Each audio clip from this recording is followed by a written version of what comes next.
What up, y'all? So, this is a EP that I was just floating through Apple Music with because I know today a couple albums dropped. Actually, hold that thought. I gotta give bro a shout out real quick because he put me on to some an artist I didn't really know nothing about, but that album is hella clean. The artist's name is Add 2. You know what I'm saying? Add-2. Go check his album out. It just dropped. It's pretty dope. But I want to give a shout out to Far From Finished, you know, on Twitter at 827GM. So y'all go follow him, show him some love. You know, definitely he's dope. He's one of my subscribers. So, you know, bro, shout out to you for putting me on to that album. Definitely he's dope. And yeah, that album review will be coming soon. But anyway, so I was floating through Apple Music or whatever, you know, looking at the new releases and shit. And I came across this album by the name of Wild EP from Troye Sivan, if that's how you say his name. It's like an electro pop type, you know, record. And y'all know me. It's album covers that have me intrigued by this different type shit. So I was looking like, damn, that's, you know, kind of different, you know. And I enjoyed it. And I was like, okay, let me go see what this cat talking about. You know, and honestly, it was a dope little EP. 6 songs, not too many, so I thought that was pretty cool.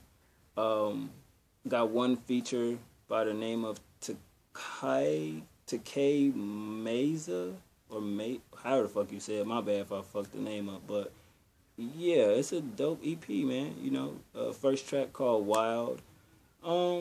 From what I took from it, he's basically saying the female he wants to see is driving him wild or whatever, what have you. That's what I took from it. I could be wrong, but it is what it is. This EP is very emotional. You know what I mean? Good and bad. Well, not really bad, but more good than anything. But the first track was straight, and I was like, okay, cool. Because I listened to it while I was like cleaning up and shit, and I was like, oh, shit. You know what I mean? A lot of that shit caught my ear. And then it goes into Bite. The production is awesome. I definitely like the background sounds as well. He was very descriptive for the lyrics. You know what I mean? I don't want to give too much away, but definitely, if you into pop music or electro pop music, I know a lot of y'all not. A lot of y'all only fuck with rap and shit, but that shit was different. I like that. Moving on to number 3, which is called Fools. To me, it had a hip-hop vibe to it. You know what I mean? The production was A1. His vocals, his lyrics was cool. It's just basically about being a fool in love. From what I took from it, that's basically, you know, him saying, oh, you have to be a fool like me to blah, blah, blah. And I was like, huh, I've been there before. Moving on to number 4, which is called Ease featuring Broads.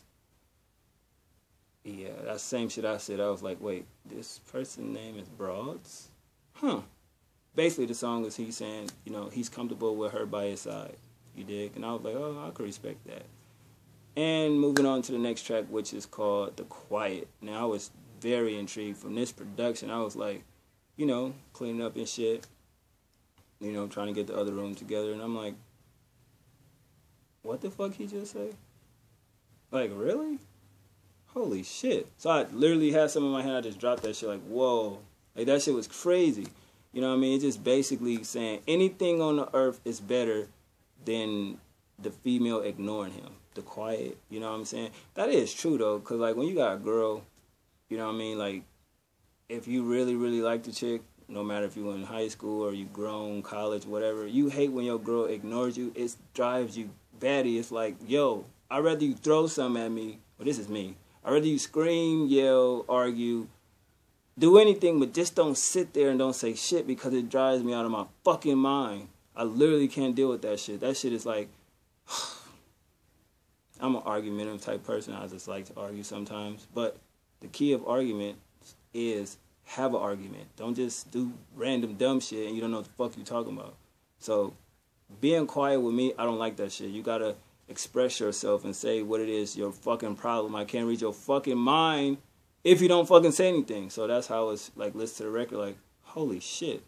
That's a dope song. Now the last track, it kind of threw me for a loop with the title. I'm like, DKLA. Huh? What? Oh, and he says it's called Don't Keep Love Around. And I'm like, well, what the fuck kind of song is that?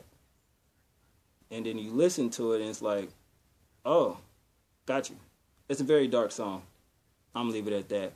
But this EP was solid. Like, all the way through, I fuck with every record. You know what I mean? Give it a 5 out of 5. You know, any song, any albums under 10 songs, I consider, you know, a 5 instead of a 10. So 5 out of 5. And the beats was on point. Don't know who this artist is, but I also seen he put out an EP last year. So I was like, I didn't listen to it yet, but I was like, oh, okay, you know, this guy, Troye, is pretty dope. You know what I mean? Shout out to my brother. You know, that's his name too, Troye. It is what it is. But, yeah, this shit is dope. So if you're into this type of music, I suggest you check it out. I enjoyed it, you know what I mean? I like a lot of music. But other than that, that's what I thought about it. Y'all probably check it out. And if I'm wrong about any of these songs, shit, feel free to leave it in the comment section. Other than that, I'm out. Is that better? I thought so.